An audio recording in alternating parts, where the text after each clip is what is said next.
شہیدوں کا مہینہ شروع ہو چکا ہے اور ارشد شریف جو پاکستان کے سب سے بڑے شہید ہیں ان کے حوالے سے اب الحمدللہ یہ خبر سامنے آ گئی کہ ان کو انصاف ملنے کے اندر جو سب سے بڑی رکاوٹ تھی وہ ختم ہو گئی اور باقاعدہ طور کے اوپر جو کینیا کے جج ہیں انہوں نے یہ کہہ دیا ہے کہ ارشد شریف کے ساتھ جو بھی کیا گیا وہ غلط تھا اور اب جنہوں نے ان کے اوپر فائرنگ کی تھی ان کو اب ہر صورت کیفر کردار تک پہنچایا جائے گا۔ ایک خبر تو یہ آ گئی، دوسری خبر یہ ہے کہ پاکستان کی تاریخ کے اندر سب سے زیادہ جو قرضے پاکستان کی حکومت نے لیے ہیں وہ یہ حکومت بن گئی ہے اور پاکستان کے اوپر اب پاکستان کی تاریخ کا سب سے زیادہ قرضہ چڑھ چکا ہے۔ یعنی کہ اگر آپ سے کبھی کوئی جنرل نالج کا سوال کرے کہ پاکستان کی تاریخ میں سب سے زیادہ قرضہ کس نے لیا تھا اور کب لیا تھا تو آپ اسے بتا دیجئے کہ 2023-2024 کے اندر جو شہباز شریف کی حکومت تھی اس نے پاکستان کی تاریخ کا سب سے زیادہ قرضہ لیا تھا اور یہ قرضہ کتنا تھا یہ بھی میں آپ کو بتاؤں گا۔ لیکن اس سے بھی بڑی خبر یہ ہے کہ یہ مقروض حکومت جو ہے، مقروض عوام جو ہے، ان کے جو صدر صاحب ہیں ان کی عیاشی کے لیے، ان کی گاڑیوں کے ڈیزل اور پیٹرول کے لیے، ان کی مینٹیننس کے لیے اب بہت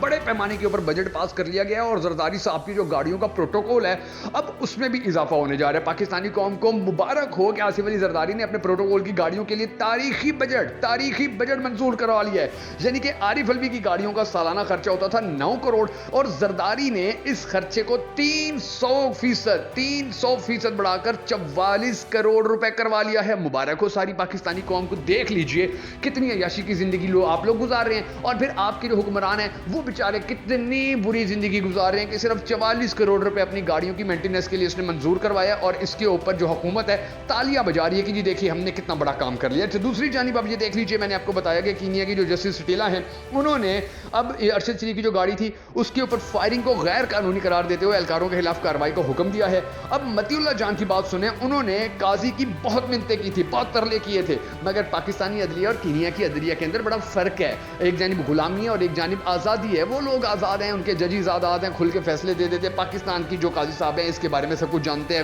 ہر کوئی جانتا ہے، میں اس میں زیادہ بات نہیں کرتا۔ اچھا پھر آپ یہ دیکھ لیجئے ناظرین گرامی کہ آج پاکستان کے عدالتوں کے اندر 2 اہم ترین ڈیولپمنٹس ہوئیں۔ جسٹس جہانگیری نے تباہ کن فیصلے دیے ہیں اور اب 3 استعفے بھی پاکستان مسلم لیگ نون کے انتہائی قریب ہیں، وہ بھی آ رہے ہیں بہت جلد، آپ کو یہ بھی خوشخبری ملے گی۔ اسلام آباد ہائی کورٹ سے بھی کسی وقت بہت بڑی خبر آ سکتی ہے کیونکہ آج تمام ججز کا ہنگامی اجلاس ہوا تھا، ہنگامی اجلاس۔ یہ دراصل جہانگیری کے خلاف، یعنی کہ جیسے جہانگیری کے خلاف جو مسلسل مہم چلائی جا رہی ہے اس کے خلاف تھا۔ اسلام آباد کے 3 حلقوں کا کیس جہانگیری صاحب سن رہے ہیں اور اس پر آج انہوں نے اہم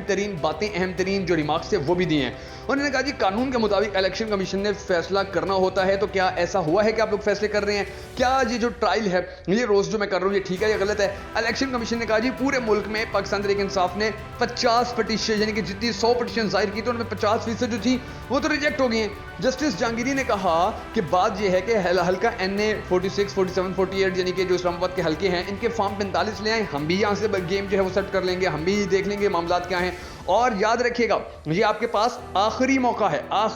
ہے، آپ کی میں سیٹ ختم کروا دوں گا اگر اگلی بار آپ نے چوچ نہ کی۔ PTI کے لوگ اپنا سب کچھ وہاں پر جمع کروا چکے ہیں، فارم 47، فارم 48، فارم 45۔ اب شوکاز کے ساتھ جہانگیری صاحب نے کہا ہے، الیکشن کمیشن کے جو وکیل تھے، کہ اب میں آپ کو شوکاز بھیجوں گا اور پھر انہوں نے جو باقی یعنی کہ جو سیٹوں کے اوپر بیٹھے ہوئے ہیں، جو MNAs جو فارم 45-46 جمع نہیں کروا رہے ہیں، ان کو، اسلام آباد کے 3 MNAs کو انہوں نے کہا کہ جی بات یہ ہے کہ میں تمہاری جو اسمبلی رکنیت ہے میں اس کو بھی ختم کروا دوں گا۔ اور یہی وجہ ہے کہ نون لیگ کے اب 3 بڑے استعفوں کی بات سامنے آ رہی ہے کہ جی اس سے اچھا تو یہی ہے کہ استعفے دے دیں گے، رسوا ہو جائے کہ جی ہماری جو 2 نمبر سیٹیں تھی، جھوٹی سیٹیں تھی، وہ پکڑی جائیں۔ اس سے اچھا تو یہی ہے کہ ہم مستعفی ہو جائیں، استعفے دے دیں اور بہت جلد آپ ان کے تینوں کے استعفوں کی خبریں بھی سنیں گے۔ اور انہی 3 حلقوں کے اندر جو فیصلے ہیں وہ انشاءاللہ بہت جلد آ رہے ہیں۔ پھر اب یہ دیکھ لیجئے کہ ان کے بارے میں تو باقاعدہ یہ بھی کہا جا رہا ہے کہ انہوں نے جو پارلیمنٹ لارجز ہیں وہ بھی خالی کرنا شروع کر دیے، یعنی کہ اب یہ پارلیمنٹ لارجز کو بھی خالی کر رہے ہیں کہ جی وہاں ان کا رہنا اب ناممکن ہو جائے گا، وہاں پر رہنے کا ان کی جو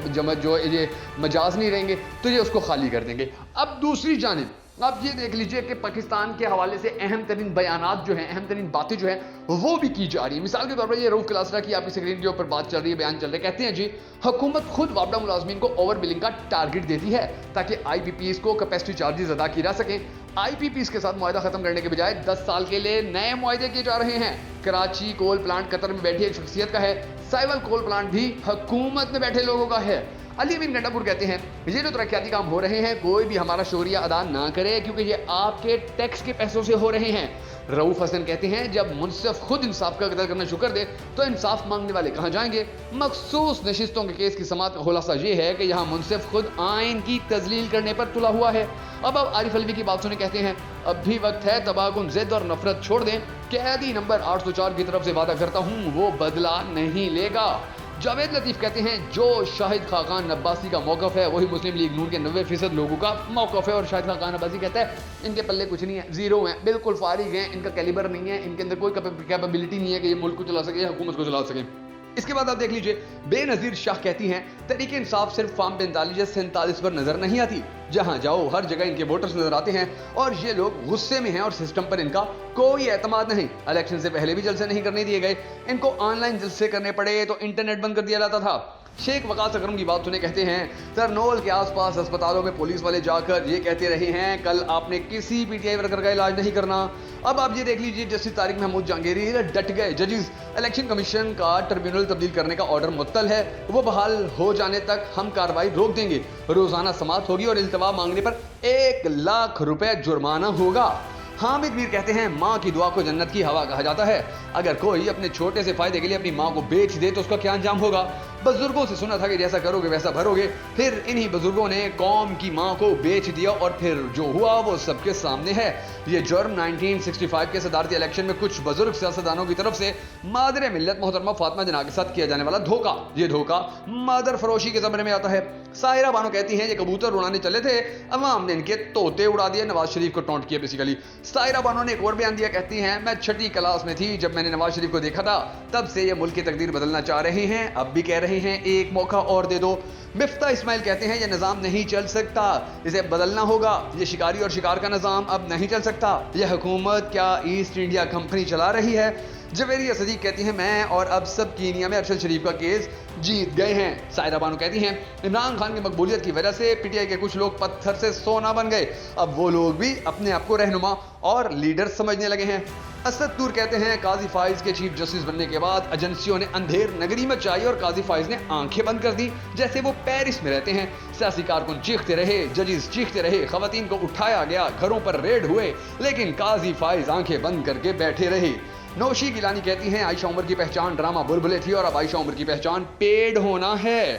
سمینہ باشا کہتی ہیں سپریم کورٹ میں کچھ رپورٹ بھی کام کر رہے ہیں جن کی اپنی کوئی سوچ نہیں، نہ وہ کوئی سوال کرتے ہیں، نہ جواب دیتے ہیں، نہ فیصلہ لکھتے ہیں، بس کسی کا دامن پکڑے ہر بینچ میں اس کے ساتھ نظر آتے ہیں، اس کی سوچ پر دستخط کر کے مطلوبہ گنتی پوری کر دیتے ہیں۔ بنش سلیم کہتی ہیں اگر مریم نواز اچھا کام کر رہی ہیں تو انہیں میڈیا سے کیوں ڈر لگ رہا ہے؟ کیا مریم نواز میڈیا سے اس لیے ناراض ہیں کہ عوام تک وہ کچھ پہنچ جاتا ہے جسے سننا حکمرانوں کو ناگوار گزرتا ہے؟ صدام خان ترین کہتے ہیں خان صاحب کی رہائی اور فارم 47 کی حکومت سے چھٹکارے کے لیے جلسے کی نہیں انقلاب کی ضرورت ہے، اور انقلاب کے لیے اجازت کی ضرورت نہیں ہوتی۔ اور یا مقبول جان کہتے ہیں جب یہ اذیتناک ماحول کھلے گا تو لوگ 71 کی کہانیوں کو بھول جائیں گے۔ پاکستان کی تاریخ میں پہلی بار شریف آدمی کے گھر پر پولیس گھسی، عزت دار کی عزت پر پہلی بار ہاتھ ڈالا گیا، پہلی بار سیاست میں آئی خواتین پر ہاتھ ڈالا گیا، تاریخ میں پہلی بار غلیظ ترین عدت کیس آیا۔ شہباز رانا کہتے ہیں صرف 31 دنوں میں شہباز حکومت نے 1733 ارب روپے کا نیا قرض لیا جو کہ یومیہ 56 ارب روپے سے زائد بنتا ہے۔ کوئی ان کو پوچھنے والا نہیں ہے کہ یہ پیسہ کدھر جا رہا ہے اور اتنا بڑا قرضہ لے کیوں رہے ہیں۔ حبیب اکرم کہتے ہیں بجلی کے بلز کی وجہ سے لوگ اذیت میں ہیں، اب کوئی 1 لاکھ روپے میں گھر چلا کر دکھا دے، آپ نے 1 لاکھ والے کا ٹیکس ڈبل کر دیا، جس نے گندم کاشت کی تھی کہ میں اس سے کسی بچی کی شادی کروں گا یا فیس دوں گا، اس کا بیڑا غرق ہو گیا ہے۔ یہ ناظرین گرامی پاکستان کی موجودہ حکومت اور پاکستان کے حالات چل رہے ہیں، اب دیکھنا یہ کہ آنے والے وقت میں پاکستان کے حالات کیسے ہوتے ہیں۔